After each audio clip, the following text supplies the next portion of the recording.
Now, Orban created a system of personalized power. He spread the spoils around. He could be a very reassuring presence, but basically he was kind of a, typical authoritarian boss, right? That just knew how to kind of dole out the goodies and keep his people in line. Trump, and when that started to go bad, people turned against him.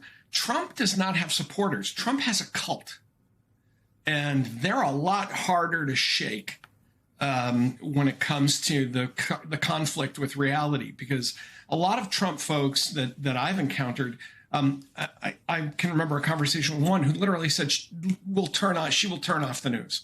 Like, she just doesn't want to hear it.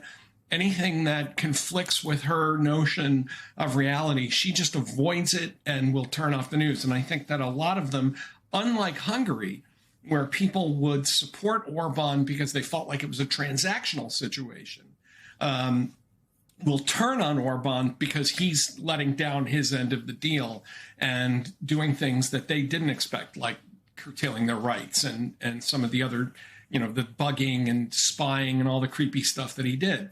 I think where it matters in this country is not in terms of turning that last bit of the base against Trump, but the other 65% of this country that doesn't accept what Trump's doing. And I think that's where he's in trouble, because I think a lot of folks were willing to just kind of shrug and say, well, it doesn't really matter who's in power. Everybody's corrupt. Things are always expensive.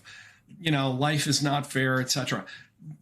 It's different now. And I think there is an inflection point here. They didn't expect to be lied to.